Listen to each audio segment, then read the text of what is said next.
I'm Gauri Sharma, Sarao doctoral postdoctoral fellow at University of Western Cape, and I will talk about dark matter. But since it's a plenary session, I'm bound to give you a broad overview, but the main focus of the talk will be galactic dark matter across the scales.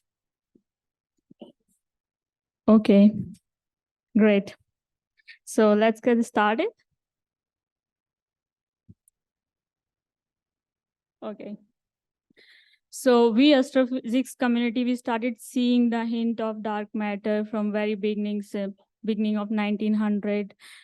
But the most quantitative results were presented by Friswicky by studying the coma cluster and comparing the photometric and spectroscopic observation.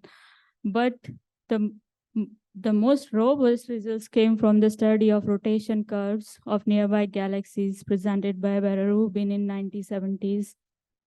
Since this talk is mostly focused on galactic dark matter and which I'm studying using rotation curves, so just a very brief introduction about the rotation curve in the context of Rubin's study.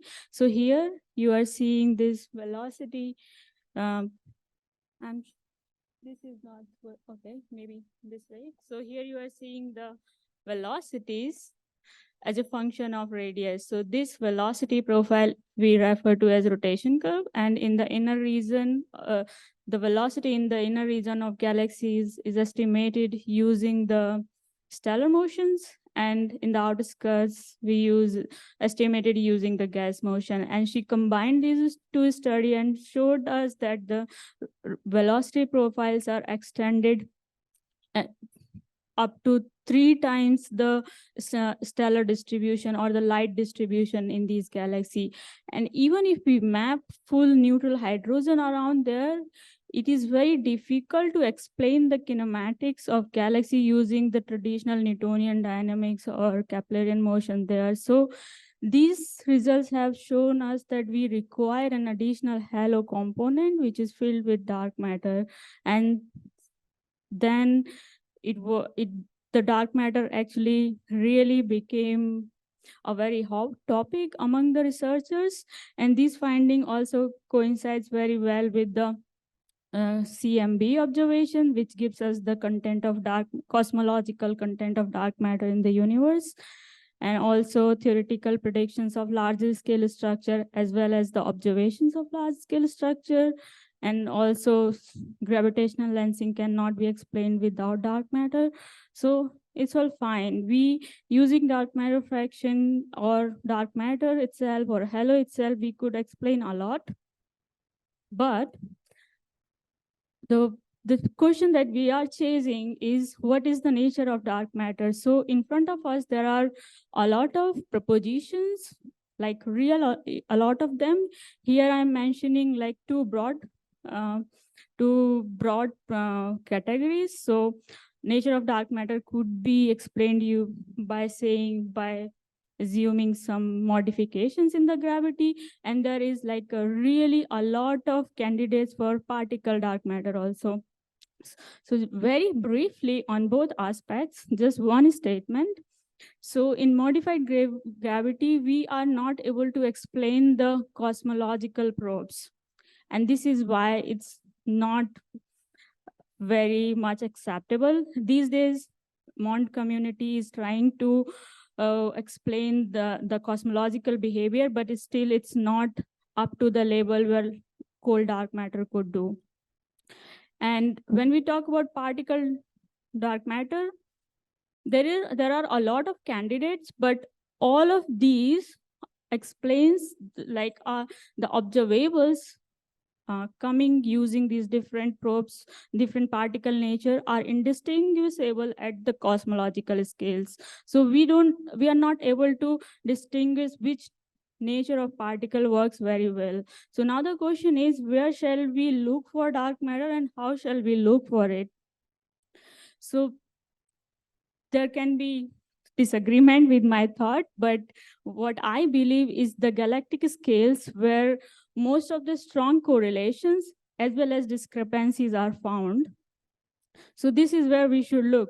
For example, We have universal rotation curves of local star-forming galaxies, which are showing us a very tight correlation between the luminosity, so the baryons, and the total matter in the galaxies. So there is a very strong correlation between the luminosity and total matter, which also includes dark matter. So why such strong correlations are there? And this is the case in the local universe, but we also see similar scenario at high redshift universe. So here in this plot, I'm showing you the rotation curves of redshift 1 galaxies. Those are shown in the hexagon connected dashed lines, and compared them with the locals. And we had a similar scenario which universal rotation curves are showing.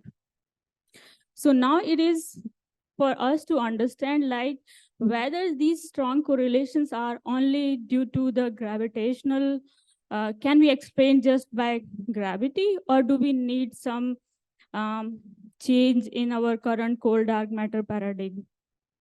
Moving on, when we talk about the local small galaxies, some are suggest that they are having universal rotation curve, but there is also studies showing that there is diversity in the shape of rotation curves of dwarf galaxies.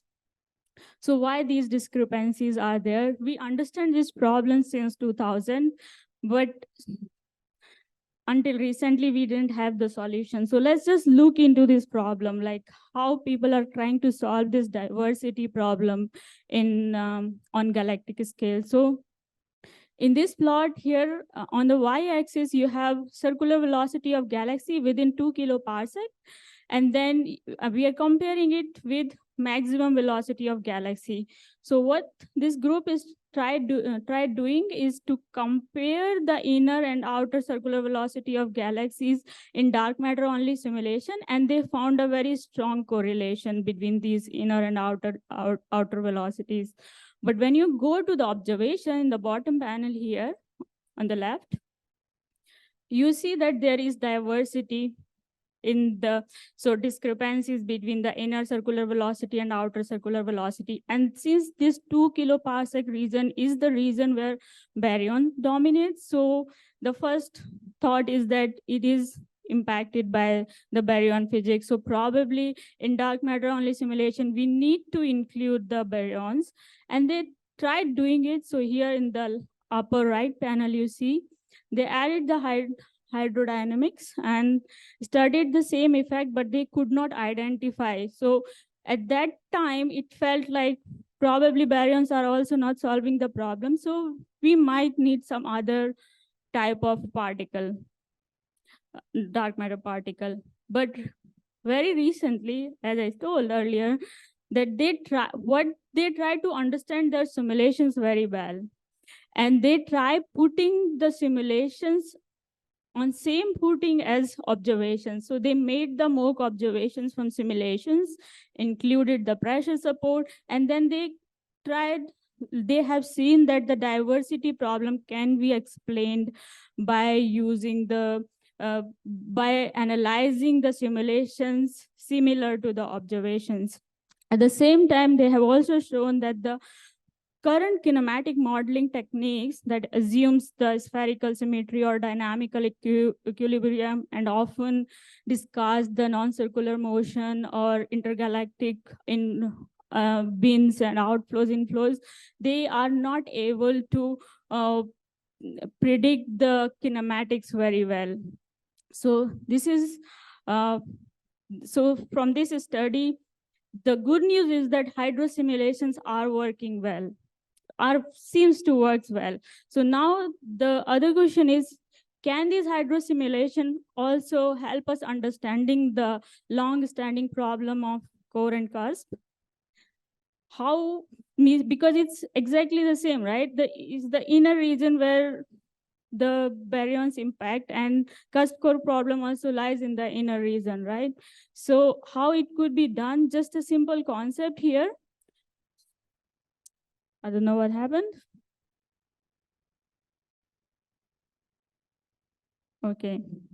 So here you see that it's a simple concept how introducing baryons in dark matter only simulation could give us the cusp core scenario. how can cusp could transform into the core. So suppose you have the ball of gas in the inner region, you have baryons, and also there is dark matter, and then suddenly there is some kind of feedback happens. It could be related to the supernova or AGN or anything. So the gas drive is driven out due to this instantaneous shock. And now there is a insufficient gravitational force, so your dark matter starts going outward. And now, since baryon can dissipate the energy, they cools down and falls back at the center, restores the gravitational force. But since the dark matter particle is kicked out and the gravitational force is weaker, it remains outside. And if it is not cooling down like baryons, then it will remain out. And if this process keeps happening over the time scale of 4 to 10 gigayears, then we could see the cusp can be transformed into the cores. But currently we don't have, like there we have a lot of simulation which introduce different kind of feedback scenarios, but we are not able to accurately define the strength of feedback. And it could also be due to the problem in the observation that I just showed, that we drive the kinematics using some models that are not very well uh, accommodating the real state of the galaxy. They assume the dynamical equilibrium. They neglect the non-circular motions in the galaxy. So also that way we introduce a lot of errors in our observational results, and then we don't know accurately what is the feedback scenario there. So in simulation, this is still a thing that is undergoing a great study. But we know that this thing can also be studied using the observations, because whatever happens in a galaxy can be seen in their kinematics. So I, in collaboration with Professor Paolo Salucci, we studied the rotation curves of Redshift 1 galaxy. We kinematically modeled it using tilted ring model. Of course, it's not working best, but let's say that's the best choice we had at that time. We dynamically modeled the rotation curves, disentangled the baryonic component, tested different dark matter halo models, compared with different physical properties, also compared with the simulations. So if you're interested, you can actually go into this paper. All details are there, and we have shown that the chord profile works best for these galaxies. And here I'm showing you the structural property of chord profile.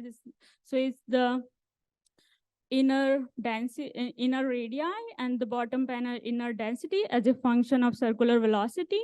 So I'm showing you the structural properties of the core dark matter halo. And here red points are representing the local star forming galaxies, and blue are the high redshift 1 galaxies. So what you see here at redshift 1, that the galaxies are having smaller core radius at higher masses, while the density is higher.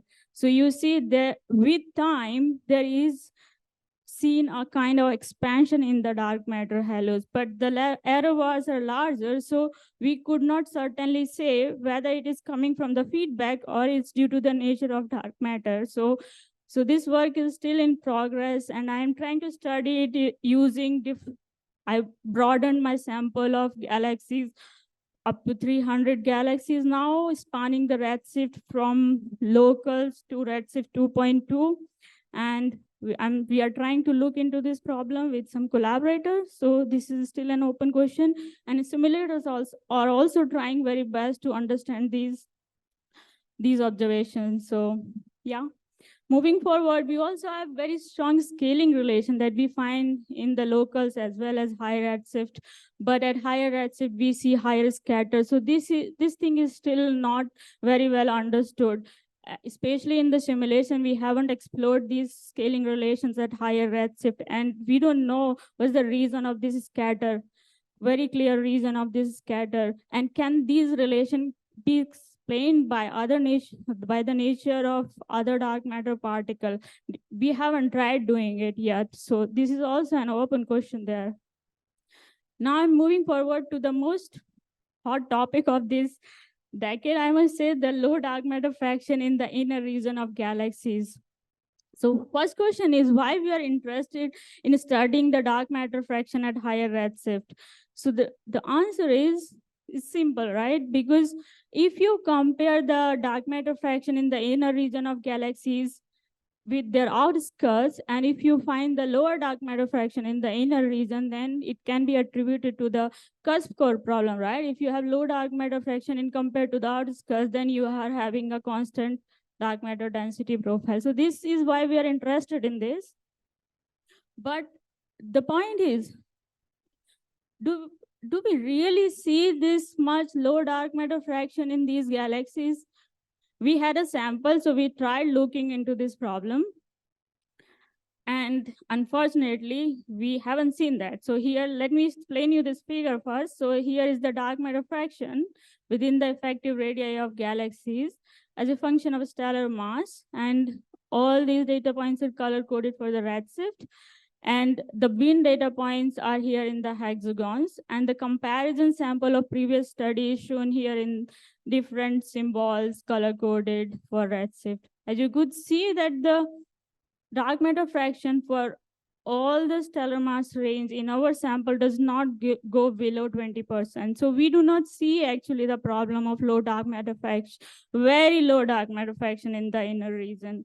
Recently, we also lost the sample, but I forgot to mention here that at higher redshift, there is a problem that you don't have resolution within the effective radii of galaxies. So we had a sample of 256 galaxies, but only 20% galaxies were having resolution within the effective radii. And this is what I have plotted here. And these galaxies span over the redshift range from 0.6 to 2.2. And you see most of our sample, which is shown in red, blue, and green, are having higher dark matter fraction, what is reported in the previous studies. In fact, some of the massive galaxies are having higher dark matter fraction than the local most massive galaxies, which is Milky Way and Andromeda.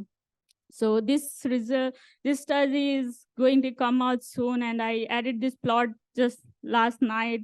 I just thought that it might interest you, but yeah, but this is not yet out.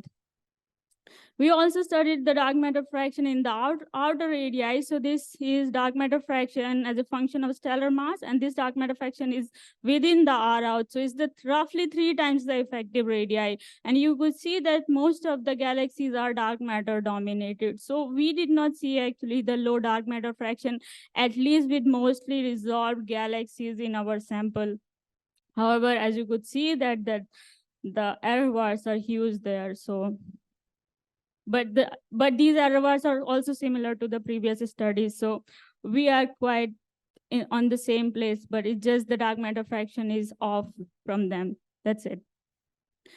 And this is with the new data that we recently enlarged from redshift 0.6 to 0.2. So we are again in the same situation. But the interesting thing is when we plot this dark matter fraction as a function of redshift, what we see is that it slowly decreases as a function of redshift. As we could not say much about the last redshift bin because we have very few data points, but between 0 to 0.5, it decreases. You can have a clear picture here where I plotted the bin dark matter fraction from RE, which is shown in here yellow, and then you go twice the RE, 3 times the RE from yellow to blue. And as you could see, all the galactic scales from inner region to outskirts, you have higher dark matter fraction. Dark matter fraction increases, plus it decreases as a function of cosmic time. We are in agreement with the TNG simulations, but let's be clear here that these TNG simulations are not putting in the same footing, right? I took a study from the literature, which was directly done on the simulation without making the mock observations. So it's not, but still we are in agreement. However, the recent study which shows the dark matter steeply decreases as a function of cosmic time, we could not see this. Even if we put the 3 sigma errors, we are still not close to the recent study of Sacher et al. I haven't added here the correlation plots between dark matter fraction and baryons. The paper will come out in hopefully next week. So stay tuned for that. I'm reaching to my conclusions. So these conclusion could vary from person to person. This is how I am going to approach this dark matter study on galactic scale. So the first question that I have in mind, do we have sufficient observations to understand the tighter correlations at all the scales and all the cosmic time? Yes, we do have a lot of observation, but the only thing that we are missing is the inner region of galaxies. So can we actually do something with the current facilities? I tried exploring a lot. First thing is MUs and KMOs, they are not going to help us. Inner region, resolving inner region takes a lot of integration time, more than 300 hours or even more than that. So with these instruments, we cannot do it. I tried ALMA. ALMA is again not a survey telescope, so it cannot make a large surveys and resolve the inner regions within the time. So we still are looking for some observation that could resolve the inner radii of galaxies. Then we have another question that we have, let's say we don't have resolution in the inner region, but rest of the galaxy is resolved. Can we do some? So are we using those observations optimally? The answer is no, because I am in this business and I see that how much data I discard. Roughly 75% of my data is not useful because of insufficient signal to noise on those scales. So we have to really bring some new techniques that could resolve this issue of suboptimal use of observations.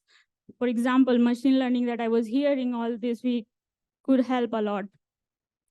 Then what about the accurate results across the cosmic time? So definitely we need to improve upon our kinematic modeling techniques, because we have seen in Kyle Oman et al. I have shown in my current paper, we definitely need an update in our current kinematic modeling techniques. What about comparing it with the feedback and dark matter situations? The problem is with the feedback, we currently don't know the accurate amount of feedback strength in our simulation. And plus we have a lot of errors also on the current observation, because we don't use perfect models. Those could actually employ the current state of galaxy, because at higher redshift, in local star forming galaxies are in dynamical equilibrium, but at higher redshift, I'm not sure if this is the case, because I have seen the substructures and outflows, inflows, and I still study their dynamics, but I know the depth that they are not in local dynamical equilibrium. So definitely we need to be careful there, and also try to constrain such models so we can actually precisely give the simulators what is the feedback strength that we need in the simulation.